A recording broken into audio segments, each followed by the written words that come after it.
Hello everyone, मैं हर्ष चौधरी स्वागत करता हूं आपका इस वीडियो में, जिसमें हम प्रॉफिट एंड लॉस पर रिलेटेड पीवाईक्यूज देखने वाले हैं। तो स्टार्ट करते हैं। Question number 36। दो वस्तुएं ए और बी का क्रय मूल्य 4:5 है के अनुपात में है। इन वस्तुओं को बेचते समय दुकानदार को वस्तु ए पर 10% और बी पर 20% का लाभ होता है। उनके विक्रय मूल्य में अंतर 480 रुपये है। वस्तु बी और ए के क्रय मूल्य रुपए में अंतर क्या है? ये कह रहा है दो वस्तुएं हैं आपके पास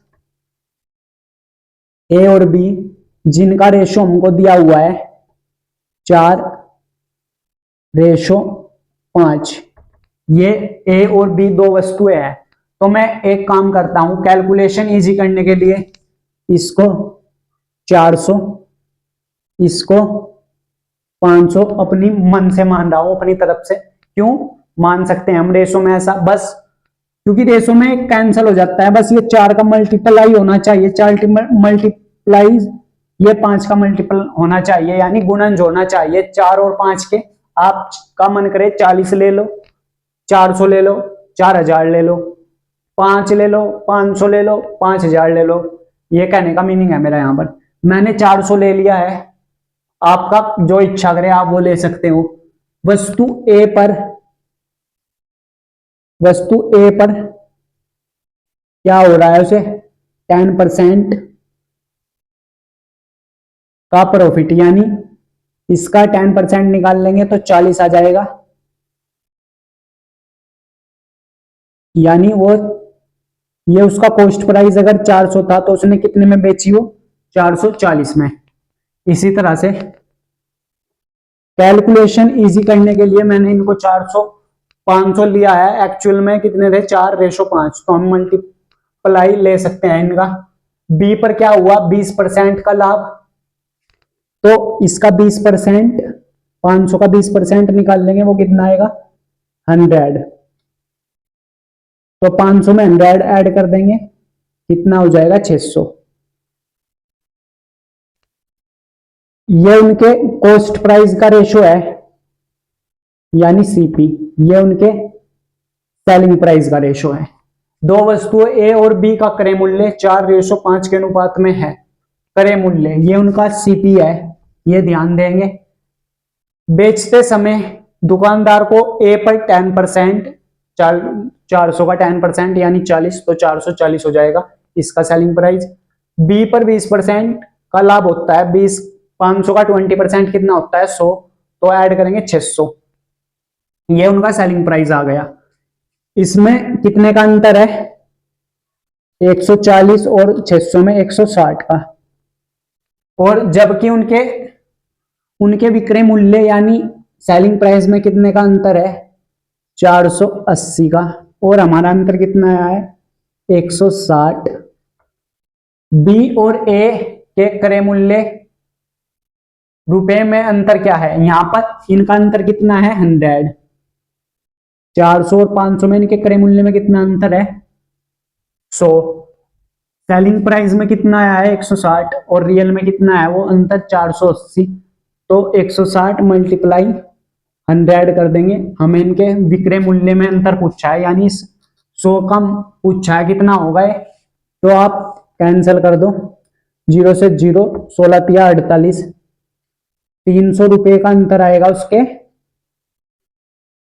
कॉस्ट प्राइस में। ये हमारा फाइनल आंसर है। इस तरह से क्वेश्चन सोल्व करना था। तो इसको देख लेंगे आप और अपनी नोटबुक में नोट कर लेंगे। नेक्स्ट क्वेश्चन देखिए, क्वेश्चन नंबर 37। यदि विक्रय मूल्य दुगना कर दिया जाए तो लाभ 3 गुना हो जाता है, तब लाभ प्रतिशत होगा। तो आप इस क्वेश्चन को बिना अज्यूम करे नहीं कर सकते, आपको यहां पर मानना होगा। ये कह रहा है ये कोई कॉस्ट प्राइस है, ये कोई वस्तु है जिसका कॉस्ट प्राइस 1 रुपये है। आप अपने मन से मान लो। और हम इसको क्या कर रहे हैं? 1 रुपये की वस्तु को हम 2 रुपये में सेल कर रहे हैं। ये हमने अपनी तरफ से मान लिया। तो हमें कितने का प्रॉफिट हो रहा है? एक की चीज अगर हम 2 में दे रहे हैं तो हमें यहाँ पर 1 का प्रॉफिट हो रहा है, 1 का हमको यहाँ पर प्रॉफिट हो रहा है। ये कह रहा है यदि विक्रय मूल्य को दुगना कर दिया जाए तो लाभ 3 गुना हो जाता है। यदि ये कॉस्ट प्राइस है, ये सेलिंग प्राइस है। पहले विक्रय मूल्य कितना था यानी सेलिंग प्राइस 2, इसको दुगना कर दो, इसको दुगना करने पर ये 4 हो जाएगा और ये 1 चल रहा है।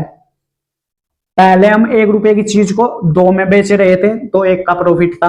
अब चीज अभी भी 1 रुपए की है, अब हम उसको कितने में दे रहे हैं, 4 रुपए में।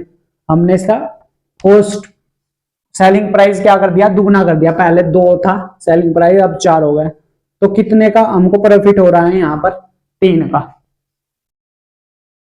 तो इस केस में हम क्या करते हैं, हम जो उसका मूल पर निकालते हैं हमेशा। यदि विक्रय मूल्य को दुगना कर दिया जाए तो लाभ 3 गुना हो जाता है, तब लाभ प्रतिशत ज्ञात कीजिए। तो हमें इस पर निकाल लेंगे। ये तो हमारा पुराने वाला है, मूल का मतलब होता है पुराने वाला। पुराने वाले पर हम कैलकुलेट करेंगे। 1 का प्रॉफिट हो रहा था किस पर, 1 पर। 1 का प्रॉफिट 1 पर, इस पर कैलकुलेट नहीं करेंगे, ये न्यू है, ये मूल है पुराने वाला। तो हम हमेशा इस केस में पुराने वाले पर ही मल्टीप्लाई करते हैं 100 से। तो 100% का यहाँ पर प्रॉफिट हो रहा है। 2 रुपए की चीज को आप 4 में बेच रहे हैं तो 100% का प्रॉफिट हो रहा है। तो काफी इजी क्वेश्चन था, आप इसको देख लेंगे। इसके बाद हम नेक्स्ट क्वेश्चन की ओर बढ़े। चलिए दोस्तों नेक्स्ट क्वेश्चन देखिए, क्वेश्चन नंबर 38। ये कह रहा है हमको 180 रुपए से 250 रुपए के बीच के मूल्यों पर एक पंखा खरीदा जाता है और 260 रुपए से 320 रुपयों के बीच मूल्य पर इसे बेचा जाता है, तो 10 पंखों को बेचने पर अधिकतम लाभ क्या होगा।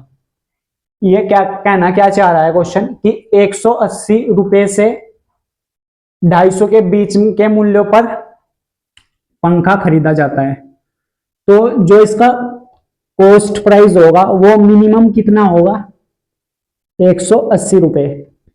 इससे कम में हम पंखा खरीद नहीं सकते। 180 रुपए से 250 के बीच में पंखा खरीदा जाता है, तो मिनिमम कितना हो गया अमाउंट, 180 रुपए से स्टार्ट है। पंखा का जो अमाउंट है वो 180 से है और 260 रुपए से 320 रुपए के बीच बेचा जाता है, तो मैक्सिमम जो सेलिंग प्राइस है वो कितना है, 320 रुपए। तो हमसे पूछा है तो 10 पंखों को बेचने पर अधिकतम लाभ क्या होगा, यानी मैक्सिमम प्रॉफिट किस केस में होगा। आप देखो कि खरीद कितने में सकते हैं हम, 180 से नीचे हम जा नहीं सकते, तो लास्ट 180 बचा।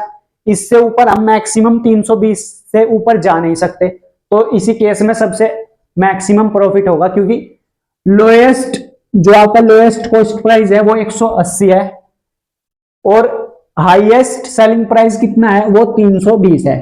क्योंकि इसने बोला है 180 रुपए से 250 रुपए के बीच के मूल्यों पर एक पंखा खरीदा जाता है, तो मिनिमम कितना है 180। 260 रुपए से 320 रुपए के बीच इसे बेचा गया, तो 320 से ऊपर बेचा नहीं जा सकता, तो इसी केस में सबसे अधिक प्रॉफिट होगा। तो कितने का डिफरेंस आ गया, 180, ये है 140 का डिफरेंस आ गया। तो हमसे 10 पंखों का पूछा है, तो 10 पंखों का लाभ कितना होगा, ये 140 है एक पंखे का। 10 पंखों का इससे 10 से मल्टीप्लाई कर देंगे, तो जो प्रॉफिट होगा 1400 रुपए का अधिकतम होगा। ये इसका फाइनल आंसर है, क्योंकि इनमें डिफरेंस कितने का आ गया, 140 में आप 180 ऐड करेंगे कितना होता है, 320। तो इस तरह से आप 10 पंखों का मैक्सिमम प्रॉफिट आ जाएगा 1400 रुपए। इसी केस में होगा क्योंकि लोएस्ट कॉस्ट प्राइस ये है, हाईएस्ट सेलिंग प्राइस 320 है। नेक्स्ट क्वेश्चन देखिए आप, क्वेश्चन नंबर 39। ये कह रहा है आपको यदि कोई वस्तु उसके सामान्य विक्रय मूल्य यानी जनरल सेलिंग प्राइस के 9/10वें हिस्से पर बेची जाती है। 9/10 का क्या मतलब है? पहले पहले वो चीज 10 में बेचना चाह रहा था, लेकिन अब वो चीज 9 में बेच रहा है। ये नीचे जो होता है वो पहले ओल्ड और ये नाउ न्यू। 10 में बेचना चाहता था, लेकिन अब वो किस में बेच रहा है? उसे 9 में। ये उनका सेलिंग प्राइस है। ये दोनों क्या है? 9/10 ये उनके सेलिंग प्राइस है। ये 9/10वें हिस्से पर बेची जाती है, तो उस पर 20% लाभ कमाया जाएगा। लाभ प्रतिशत ज्ञात कीजिए जो इसके सामान्य मूल्य पर बेचने पर प्राप्त हुआ होगा। ये कह रहा, अब वो उसे कितने में बेच रहा है? 9 में बेच रहा है, तो उसे क्या हो रहा है? 20% का लाभ कमा रहा है वो, तो उस पर 20% का लाभ कमाया जाएगा। यानी ये 120 हो जाएगा, क्योंकि हर चीज अपने आप में 100% होती है। अब वो उसे 9 में बेच रहा है, पहले कितने में बेच रहा था? 10 पे। तो हमसे पूछा है वह लाभ प्रतिशत ज्ञात कीजिए जो इसके सामान्य मूल्य पर, सामान्य कितने में बेच रहा था वो? जनरली से 10 में।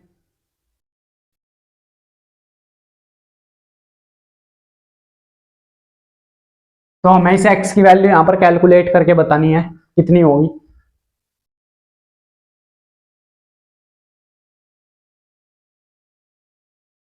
क्योंकि पहले वो उसे 10 में बेच रहा था, अब कितने में बेच रहा है? 9 में। तो 9 पर बेच रहा है, तो उसे 20% का प्रॉफिट हो रहा है, यानी 120। अगर वो उसे सामान्य मूल्य पर बेचने पर प्राप्त हुआ लाभ बताना है हमको, यानी एक्स की वैल्यू। आप 9x को इधर मल्टीप्लाई करेंगे तो ये 1200 हो जाएगा। 1200/9। आप इसको कैंसिल करेंगे, 3 से काट दो पहले। 3 चौक 12, 3 तिया 9।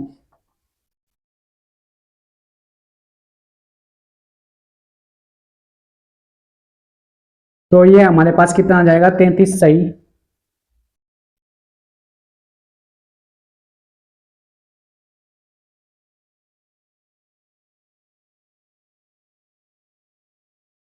इतने परसेंट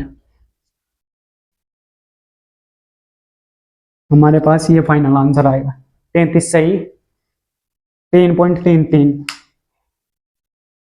चलिए नेक्स्ट टाइप स्टार्ट करते हैं। यहां से न्यू टाइप के क्वेश्चन स्टार्ट होंगे। Question number 40। विनय एक वस्तु को 20% के लाभ पर बेचता है। यदि लागत मूल्य दैट मीन्स कॉस्ट प्राइस और सेलिंग प्राइस विक्रय मूल्य दोनों को 20 रुपए कर दिया जाए तो लाभ 40% हो जाता है। प्रारंभिक लागत मूल्य क्या है? आपसे उसका जो शुरू में कॉस्ट प्राइस था वो पूछा है। तो इसमें हम क्या करेंगे? यहां पर हम एक नई चीज सीखेंगे जो हमने ऑलरेडी सीखी हुई है, क्रॉस मेथड। ये प्रॉफिट उसमें थी रेशो एंड प्रपोर्शन चैप्टर में। तो जिसने नहीं सीखी पहले वो लेक्चर कंप्लीट करे, देन उसके बाद इसको करे तो बेटर समझ में आएगा। ये है यहां पर कॉस्ट प्राइस, ये सेलिंग प्राइस। क्या कह रहा है क्वेश्चन? वापिस पढ़ो एक बार, रिपीट। विनय एक वस्तु को 20%, 20%, 20% का फ्रैक्शन में मीनिंग होगा 1/5। यही मीनिंग होता है इसका 20% का। यदि कोई चीज का कॉस्ट प्राइस 5 में था, हम उसको कितने में सेल कर रहे हैं? 6 में। एक ऐड करेंगे उसमें क्योंकि लाभ हो रहा है 6 में। नाउ बेचता है। यदि लागत मूल्य और विक्रय मूल्य दोनों को 20 रुपए कर दिया जाए तो लाभ 40% हो जाता है। 40% का क्या मीनिंग होगा? 20 से इसको काटेंगे, 2/5 40% का मीनिंग होगा। यदि वो चीज 5 में थी, अब हम उसको किस में बेच रहे हैं? 7 में बेच रहे हैं। ये मीनिंग होता है 40% का। 5 पर 2 का प्रॉफिट, तो 7 हो जाएगा। ये कह रहा है अब हमको लागत मूल्य यानी क्रय मूल्य और विक्रय मूल्य दोनों को 20 रुपए कम कर दिया जाए। इसको भी 20 रुपए कम कर दिया जाए, इसको भी 20 रुपए क्या कर दिया जाए, कम कर दिया जाए।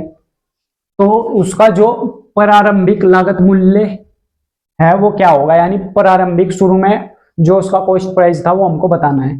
तो हम यहां पर सिंपल क्रॉस मेथड लगाएंगे, उससे आपका आंसर आएगा। 7 की मल्टीप्लाई इधर, इसकी मल्टीप्लाई इधर, फिर इन दोनों की मल्टीप्लाई, इसकी मल्टीप्लाई इधर और इसकी मल्टीप्लाई इधर।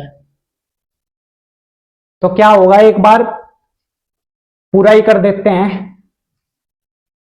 ये कॉस्ट प्राइस, ये सेलिंग प्राइस। जब आप इसकी मल्टीप्लाई करेंगे 7 पंजे 35 और 5 छंग 30, 35 में से 30 माइनस करेंगे तो 5 ये बचेगा आपके पास।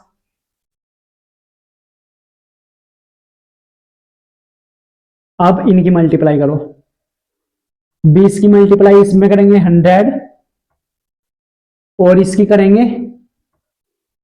140।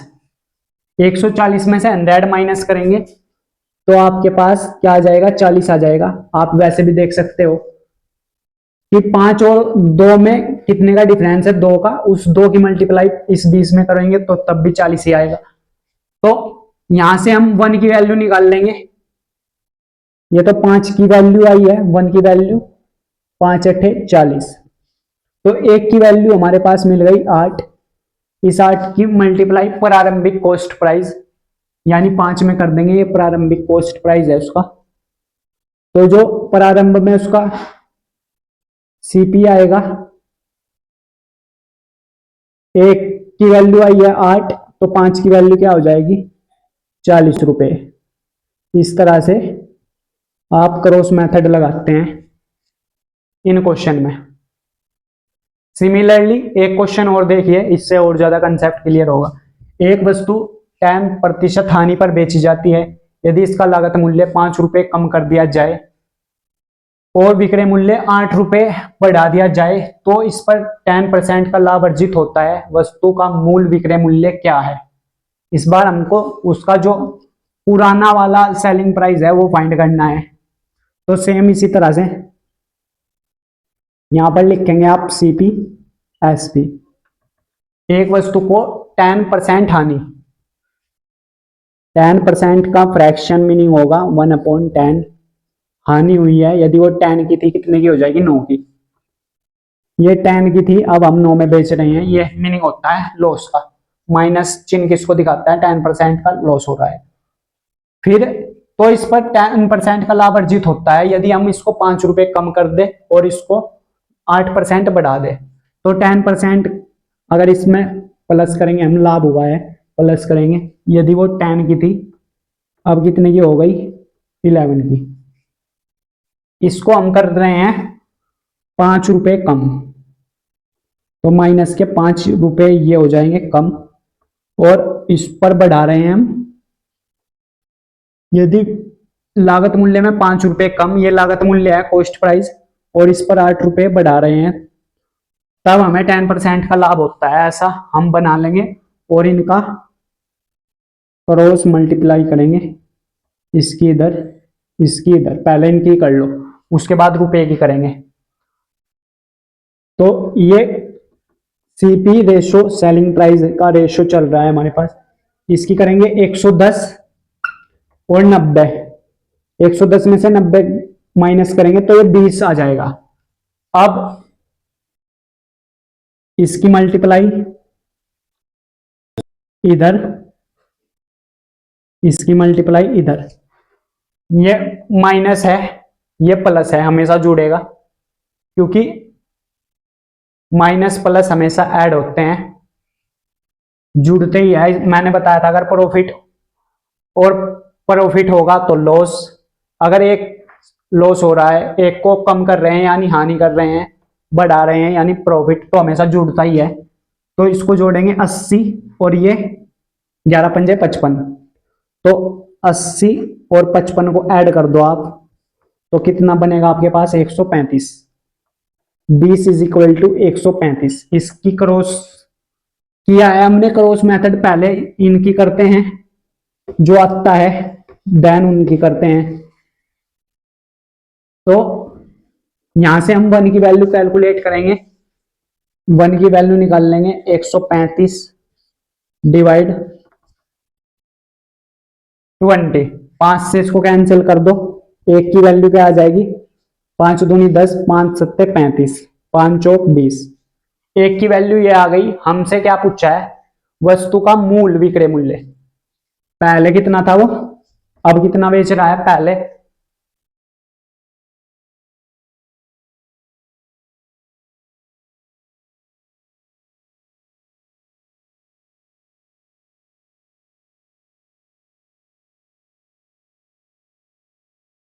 तो मूल विक्रय मूल्य ये है, पहले उसका कॉस्ट प्राइस ये था, उसने क्या किया? हानि की उस पर, अब उसका मूल विक्रय मूल्य ये हो गया। फिर उसके बाद उसने क्या किया? 10 पर ही लाभ कमाया, 10% का। यदि इसको बढ़ा दिया जाए तो 9 पर निकाल लेंगे हम यहां पर। तो इसको कैलकुलेट करेंगे आप, 243 ये हो जाएगा, 7 नंबर 63 और 8 18 और 6 24, 4 से इसको काटेंगे, 60.75। 60.75 रुपए उसका क्या आ जाएगा? सेलिंग प्राइस, मूल सेलिंग प्राइस, क्योंकि 9 था यहां पर पुराने वाला। ये इस तरह से क्वेश्चन करने थे, तो इनको देख लेंगे। Question number 42। एक व्यक्ति एक वस्तु को 18% की हानि पर बेचता है। यदि वह विक्रय मूल्य में 144 रुपए की वृद्धि करता है, यानी इंक्रीज करता है, और लागत मूल्य में 30% की कमी करता है, तो 20% का लाभ होता है। मूल विक्रय मूल्य कितना है? हर चीज अपने आप में 100% होती है। पहले उसने क्या किया? एक वस्तु को 18% की कमी, ये उसका कॉस्ट प्राइस है, इसमें 18% की कमी कर दी। दैट मीन्स कितना हो गया ये? 82। 100 में 18 की उसने क्या कर दी? कमी कर दी। यदि वह विक्रय मूल्य में 144 रुपए की वृद्धि करता है और लागत मूल्य में 30% की कमी करता है, ये लागत मूल्य ही है उसका 100। इसमें क्या कर दिया उसने? 30% की कमी कर दी, यानी 70 कर दिया वो। तो क्या हुआ उसे? 20% की वृद्धि। 20% की वृद्धि का मतलब 70 का 20% कितना होता है? 14। ये हो जाएगा 44। एक व्यक्ति एक वस्तु को 18% की कमी, पहले उसका कॉस्ट प्राइस 100% था, हर चीज अपने आप में 100 होती है, उसने 18 की कमी कर दी, यानी वो अब 82 हो गई। फिर क्या किया उसने? लागत मूल्य में 30% की कमी की। लागत मूल्य 100 था, इसमें 30% की कमी यानी 70। ऐसा किया तो उसे क्या हुआ? 20% का लाभ, यानी 70 का 20% अगर आप निकाल लेंगे कितना आएगा? 14 ही तो आएगा। 70 का 20%, जीरो से जीरो कैंसिल, 7 दूनी 14। तो हमने 14 ऐड कर दिया डायरेक्ट, आप कर सकते हो। अब आपकी इतनी प्रैक्टिस हो जानी चाहिए। तो कह रहा है मूल विक्रय मूल्य कितना है। पहले तो आप इनमें डिफरेंस देखो। यदि वह विक्रय मूल्य में 144 की वृद्धि करता है, ये उनका सेलिंग प्राइस है, ये कॉस्ट प्राइस था। इनमें डिफरेंस कितने का है? 2 का। पहले 82 रुपए में सेल कर रहा था, अब कितने में सेल कर रहा है? 84 में। 2 का डिफरेंस है। और रियल में रुपए में वो कितना है? 144। तो हमसे पूछा है मूल विक्रय मूल्य, ये मूल ही है, ये उसका पुराने वाला है, ये उसका नए वाला है। तो हम मूल निकालने के लिए सबसे पहले तो यहां पर ए की वैल्यू निकाल लेंगे।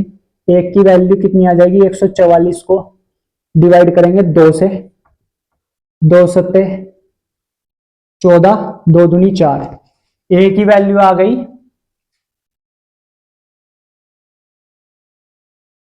72।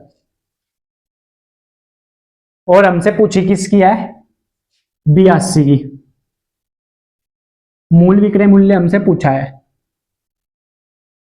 तो बस 82 से मल्टीप्लाई कर दो उसका जो सेलिंग प्राइस, मूल सेलिंग प्राइस कितना आ जाएगा, एक की वैल्यू है 72 और सेलिंग प्राइस था कितना, 82 रुपये, 5,904 रुपये उसका मूल सेलिंग प्राइस आ जाएगा। ये आपका फाइनल आंसर है। नेक्स्ट क्वेश्चन देखिए आप, काफी इजी क्वेश्चन था ये भी। एक वस्तु का विक्रय मूल्य उसके क्रय मूल्य का 4 गुना है। एक वस्तु का जो विक्रय मूल्य है क्रय मूल्य का 4 गुना है। यदि विक्रय मूल्य में 300 रुपए की कमी की जाती है तो लाभ 250 हो जाता है। उस वस्तु का क्रय मूल्य कितना है। मान लो क्रय मूल्य है आपका 1, सीपी यानी कॉस्ट प्राइस।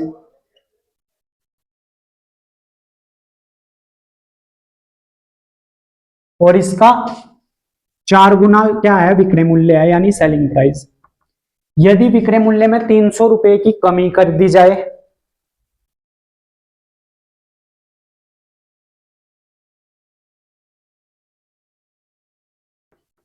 कमी किसमें होगी, ओनली सेलिंग प्राइस में, क्योंकि बोल रहा है यदि विक्रय मूल्य में, विक्रय मूल्य यानी सेलिंग प्राइस में हम 300 की क्या कर रहे हैं, कमी कर रहे हैं, तो यहां पर नेगेटिव चिन्ह लगा देंगे, नेगेटिव सिंबल। इसमें कुछ नहीं कर रहे, इसमें कुछ नहीं कर रहे, कॉस्ट प्राइस कुछ नहीं कर रहे तो 0 मान लो इसको, ये 0 रुपए है। कमी किसमें की है हमने, ओनली 300 में, लेकिन हमको प्रॉफिट कितना हो रहा है, 250 हो जाता है। अगर हम ऐसा करते हैं, ये अगर इसके सेलिंग प्राइस में 300 की कमी कर रहे हैं, इसको एज इट इज, यानी ये 0 रुपए है एक्चुअली, तो 250 का सबसे पहले आप फ्रैक्शन वैल्यू निकाल लो। 250 की फ्रैक्शन वैल्यू हो जाएगी 5 पंजे 25, 5 दूनी 10। प्रॉफिट हो रहा है, लाभ हो रहा है। यदि वो पहले 2 की थी, पहले वो 2 की थी, अब कितने की हो गई, 7 की। ये मीनिंग है इसका। तो बस अब आप यहां पर क्रॉस मेथड लगा सकते हो, यही तो हमें चाहिए था। इसकी मल्टीप्लाई इधर, इसकी मल्टीप्लाई इधर, और इनकी मल्टीप्लाई इधर, और इसकी मल्टीप्लाई इधर। अब देखिए क्या बनेगा ये, इसकी करूंगा 2 की 4 में तो 8, माइनस 7 की 1 में तो ये तो 7 हो जाएगा, मल्टीप्लाई 300 की इधर करेंगे 600, और इसकी 7 की 0 में तो 0, ये 600 हो जाएगा। तो एक की वैल्यू क्या आ गई यहां से, 600 रुपए। यही क्या है, इसका क्रय मूल्य है। वापिस समझ लेते हैं क्वेश्चन। एक वस्तु का विक्रय मूल्य उसके क्रय मूल्य का 4 गुना था। हमें नहीं पता क्रय मूल्य कितना था, हमने अपनी तरफ से 1 मान लिया। इसका क्रय मूल्य का 4 गुना क्या है, सेलिंग प्राइस है। अगर ये 1 है तो इसका 4 गुना हो जाएगा सेलिंग प्राइस। अगर कह रहा है ओनली विक्रय मूल्य में 300 की कमी की है हमने, जबकि कॉस्ट प्राइस को नहीं छेड़ा, वो 0 रुपए है या कुछ नहीं है, वहां पर चेंज किस में हुआ है, ओनली 300 रुपए की कमी आई है सेलिंग प्राइस में। तो लाभ कितना हो रहा है, 250% का। हमने 250 की फ्रैक्शन वैल्यू निकाल ली। अगर पहले वो 2 था उसका कॉस्ट प्राइस, अब कितना हो गया, 7, क्योंकि 5 का उसमें प्रॉफिट हो गया। तो हम बस ये निकालते हैं, ये रुपए तो एज इट इज रखा, इनकी मल्टीप्लाई इधर, इसकी इधर, फिर इसकी इधर, और 0 के साथ में कोई मतलब ही नहीं है उसका। तो 600 रुपये आपका फाइनल आंसर आ जाएगा। इसके बाद हम नए टाइप के क्वेश्चन लेते हैं, टाइप चेंज करेंगे। नेक्स्ट क्वेश्चन ये और बढ़िया, फिर से टाइप चेंज कर दिया है मैंने, यहां से आप कुछ नया ही सीखेंगे। क्वेश्चन नंबर 44, एक पेंटिंग को 1498 रुपए में बेचने पर इसे 1300 रुपए में बेचने पर हुई हानि से 25% अधिक लाभ होता है। 25% का लाभ प्राप्त करने के लिए विक्रय मूल्य क्या होगा। एक पेंटिंग है जिसको अगर हम 1400 58 में बेच रहे हैं तो हमें क्या हो रहा है, लाभ हो रहा है, यानी प्रॉफिट हो रहा है। ये हमें यहाँ पर कहना चाह रहा है। एक पेंटिंग को 1498 रुपए में बेचने पर, अगर इसे 1498 रुपए में बेच रहे हैं तो प्रॉफिट हो रहा है, लेकिन अगर इसे 1300 रुपए में बेच रहे हैं तो हमें हानि हो रही है यहाँ पर, यानी लॉस हो रहा है। ये कहना चाह रहा है। और कह रहा है हानि से 25% अधिक लाभ है। हानि से 25%, तो हमें 25% को फ्रैक्शन में यहां पर तोड़ना होगा। 25% का मीनिंग आप सब जानते हैं, फ्रैक्शन में 1/4 होता है। हानि से 25% अधिक लाभ है। अगर हानि 4 की है तो इससे ज्यादा क्या है, लाभ है। हानि से 25% अधिक लाभ है, यानी प्रॉफिट है। अगर हानि 4 है तो ये 5:4 बनेगा, ये कहना चाह रहा है। तो जब भी इस टाइप का क्वेश्चन आए आपके पास, तो आप क्या करेंगे, उसमें एक बात हमेशा ध्यान रखेंगे कि अंतर ले लो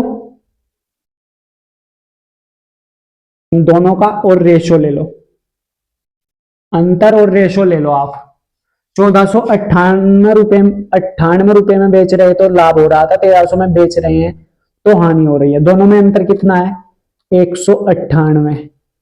रेशो कितना है, ये 5 और 4 9, ये हो जाएगा। यहां से आप वैल्यूज निकाल लो 1 की, तो 1 की वैल्यू क्या आ जाएगी, that means 1 is equal to, इसको काटो, 9 दूनी 18, 9 दूनी 18। एक की वैल्यू आ गई, एक की वैल्यू आ गई 22। इस 22 की मल्टीप्लाई 5 में करेंगे तो 110, 4 में करेंगे तो 88। अब मतलब क्या है इसका सबका, कि 110 में 110 क्या है, 1458 लाभ है। अगर 110 में, यानी 1458 में 110 का लाभ इंक्लूड है, या 1300 रुपए में 88 की हानि इंक्लूड है। यानी अगर आप यहां पर लाभ देखना चाहे तो 1498 में से 110 घटा दो, आपको उसका सेलिंग प्राइस पता लग जाएगा। कितना आ जाएगा, 1398, 1388 हो जाएगा ये, क्योंकि 110 माइनस कर रहे हैं, क्योंकि इसमें 110 का इंक्लूड है लाभ, इसमें प्रॉफिट अपने आप ही ऐड है। या 1300 रुपए में 88 ऐड कर दो, क्योंकि 88 की हानि हुई है, 110 का लाभ हुआ है, 1498 में ये इंक्लूड है, और 1300 में 88 की हानि हुई है। अगर आप चाहे ऐसा भी कर सकते हैं कि 1300 में 88 ऐड कर दे, तब भी आपके पास 1388 आएगा। लेकिन हमसे पूछा क्या है, इस 1388 पे हमें 25% का लाभ और लेना है। तो 25% का लाभ का क्या मीनिंग है, 25% की फ्रैक्शन वैल्यू होती है 1/5। तो 1388, 4 में 1 जोड़ेंगे 5, और ये नीचे जो होता है कॉस्ट प्राइस होता है, इसको मल्टीप्लाई करेंगे जब आप, तो आपके पास 1700 कितना आएगा, 75 आएगा, 35। 4 से इसको काटेंगे, 4 तिया 12, 1 बचा, 4 चौक 16, 4 सत्ते 28। 3 4 7 की मल्टीप्लाई जब आप 5 से करेंगे, 5 सत्ते 35, 3 हासिल, 5 चौक 20, 3 23, 2 हासिल, 5 तिया 15, 735 रुपए उसका क्या आ जाएगा, फाइनल विक्रय मूल्य आ जाएगा 735 रुपए। इस तरह से क्वेश्चन करना था। क्या आंसर है इसका, 735 रुपए। मैंने आपको दोनों बता दिए, चाहे तो आप 1458 में से 110 घटा लो, क्योंकि इसमें इंक्लूड है, इसका मीनिंग है 110 का लाभ हो चुका है इस पे, 1300 में 88 की हानि हुई है, तो 1300 में या तो 88 जोड़ दो या 110 घटा दो, आपको पता लग जाएगा। नेक्स्ट क्वेश्चन देखिए, किसी वस्तु को 717 रुपए में बेचने पर होने वाला, उस वस्तु को 527 में बेचने पर होने वाली हानि से 11 सही 1/9% अधिक है, उस वस्तु का क्रय मूल्य बताइए। ये कह रहा है अगर हम इसे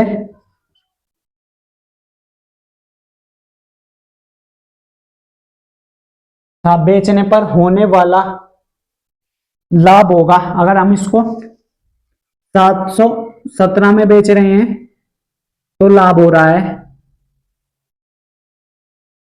यानी प्रॉफिट हो रहा है। 527 में बेच रहे हैं तो लॉस हो रहा है। इसको रेशो में बनाएंगे, हानि से इसका क्या मीनिंग होगा, 100/99। दैट मीन्स यदि वो चीज 100 की थी, 9 की थी, अब कितने की हो गई। इसमें क्वेश्चन में कहीं एरर है, 1 मिनट चेक करना पड़ेगा। चलिए दोस्तों, इसमें क्वेश्चन में यहां पर होने वाला लाभ और ऐड कर लेंगे। यहां पर होने वाला लाभ, ये क्वेश्चन में एरर थी। उस वस्तु को 527 में बेचने पर होने वाली हानि से 11 सही 1/9% अधिक है। इसका क्या मीनिंग होता है, 11 सही 1/9 का परसेंटेज फ्रैक्शन वैल्यू होती है 1/9।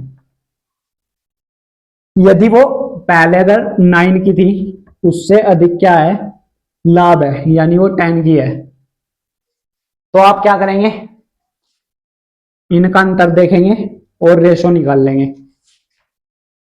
717 में से अगर 527 आप माइनस कर देंगे, 7 में से 7 जीरो, 11 में से 9 तो 9, 190, इनका डिफरेंस आ रहा है 190 और रेशो 19। इसको काटेंगे 10 की मल्टीप्लाई 100 में करेंगे तो 100 हो जाएगा, या ये 90 हो जाएगा। तो आप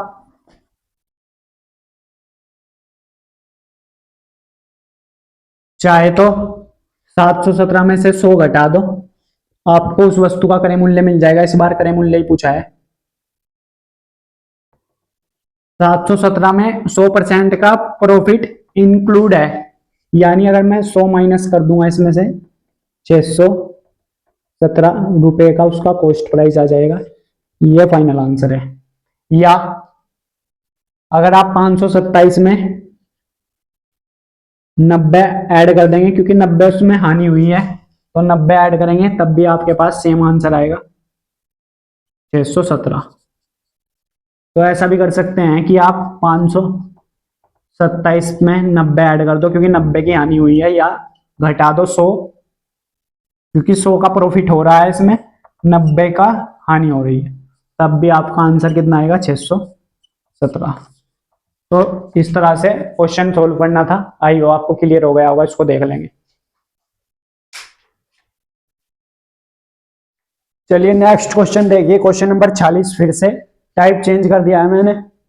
तो ये देखिए, आर एस को कुछ धनराशि उधार देता है, जिस पर एस आर को 17,000 रुपए अधिक वापस करता है। एस टी को उतनी ही धनराशि उधार देता है, जिस पर टी एस को 8.5% अधिक भुगतान करता है। एस द्वारा उधार ली जाने वाली वह न्यूनतम राशि रुपए में क्या होगी, जिससे वह इस लेन देन में कोई हानि न हो।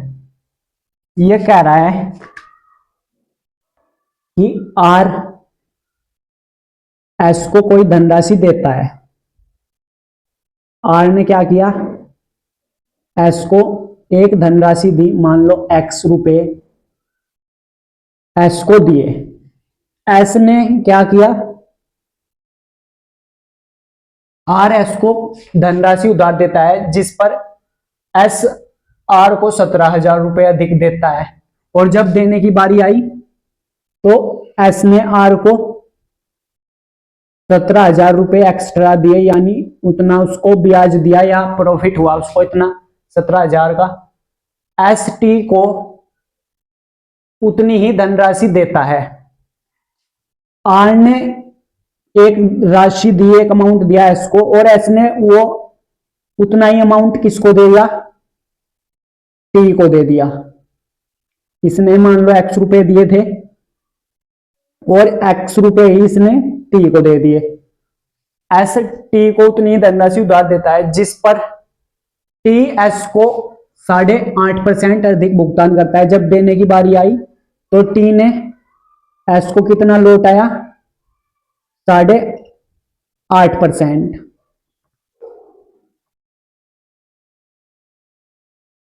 8.5% अधिक भुगतान करता है। एस द्वारा उधार ली जाने वाली वह राशि धनराशि रुपए में क्या होगी जिससे उसे कोई हानि ना हो। आर ने इसको अमाउंट दिया और एस ने उतना ही अमाउंट इसको वापस कर दिया। फिर टी ने इसको 8.5% वापस किया, या एस ने 17,000 रुपए आर को वापस किया। तो 8.5% यहां पर एक्चुअली क्या है, 17,000 के इक्वल है। तो आप कह सकते हैं 17,000 इक्वल है 8.5% के। तो अगर 17,000 8.5% के इक्वल है तो 100% कितना, 35। 185 का दुगुना 170 होता है, 2 बार कटेगा और इसकी मल्टीप्लाई करेंगे 2 लाख रुपए। इस क्वेश्चन का फाइनल आंसर आएगा 2 लाख। वह धनराशि कितनी है, 2 लाख है। इस टाइप से क्वेश्चन करना था, बस आप इसको ध्यान से पढ़ेंगे, सारा लैंग्वेज का खेल है। ये कह रहा है यहाँ पर 8.5% दे या 17,000 रुपए दे, दोनों इक्वल है। नेक्स्ट क्वेश्चन देखिए, अरुण ने एक पुराना कंप्यूटर खरीदा और उसकी मरम्मत यानी रिपेयरिंग में 110 रुपए खर्च कर दिए। तो हमें नहीं पता अरुण ने कितने में लिया था वो कंप्यूटर, एक्स रुपए में मान लो। एक्स रुपए में उसने कंप्यूटर खरीदा, उसकी मरम्मत में कितने खर्च कर दिए, 110 रुपए खर्च कर दिए।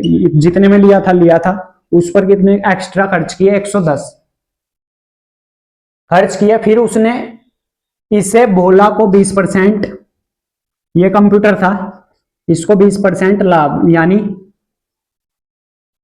5/4 हो जाएगा। 20% की फ्रैक्शन वैल्यू, 4 पर 1 का प्रॉफिट, 5/4 लाभ पर बेच दिया। भोला ने इसे 10% की हानि पर चंदन को बेच दिया। 10 में खरीदा था, 9 में चंदन को बेच दिया। ये हो जाएगा। चंदन ने अंततः इसे 10% लाभ पर 1188, चंदन ने 10 में खरीदा था और 11 में बेच दिया। 10% का मीनिंग ये होगा 10% लाभ पर अंततः फाइनली उसने कितने में बेचा, वो 1188 में। तो और उनने कितने में खरीदा था ये हमसे पूछा है। अंततः चंदन ने कितने पे किए, 1188 रुपए। तो अगर आप इसको देखेंगे 11 से 11 कम 11, 108 बार कटेगा ये, 108 बार ये 11 से कैंसिल होगा और ये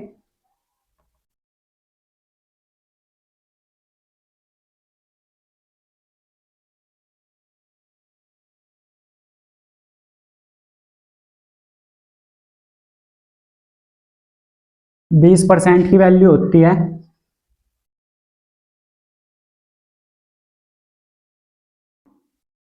20 कम 20, 20 पंजे 100। तो ये हो जाएगा यहां पर, अगर वो 5 का था, 5 में था 6, 11 से ये कैंसिल हो रहा है 108 बार, 6 नंबे 54 होते हैं, 54 का दुगना क्या होता है 108 होता है। बस आपका आंसर आ चुका है। 5 की मल्टीप्लाई इधर करेंगे 10 हो जाएगा ये, और इन इस 10 की मल्टीप्लाई इधर करेंगे तो 1000 ये हो जाएगा टोटल। x इज इक्वल टू 110, इन सब की मल्टीप्लाई उधर करेंगे तो कितना बनेगा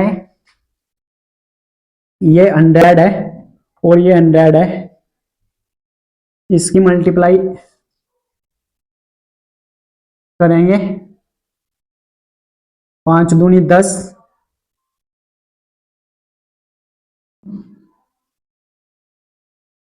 तो x की वैल्यू क्या हो जाएगी आपके पास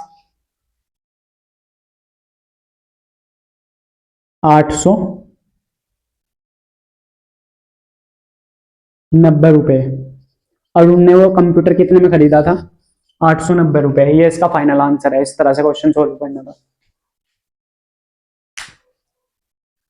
नेक्स्ट क्वेश्चन, क्वेश्चन नंबर 48 देखिए।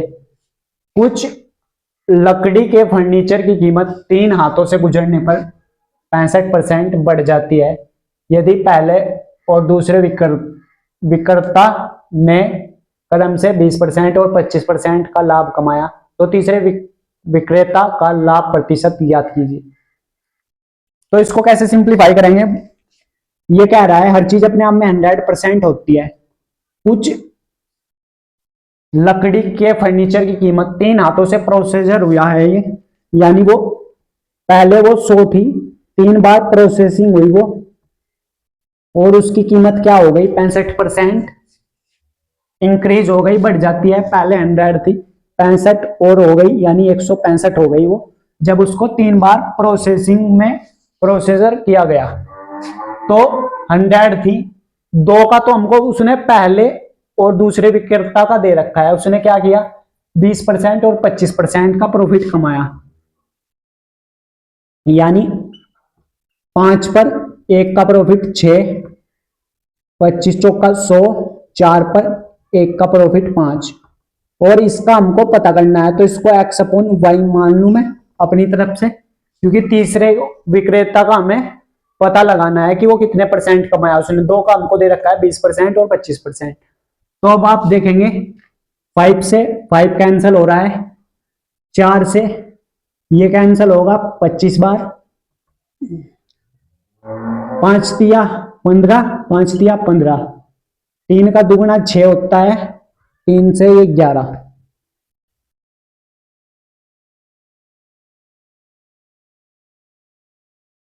ये 5 से 5 बार कैंसिल होगा। अब आपका आंसर आ चुका है x अपॉन वाई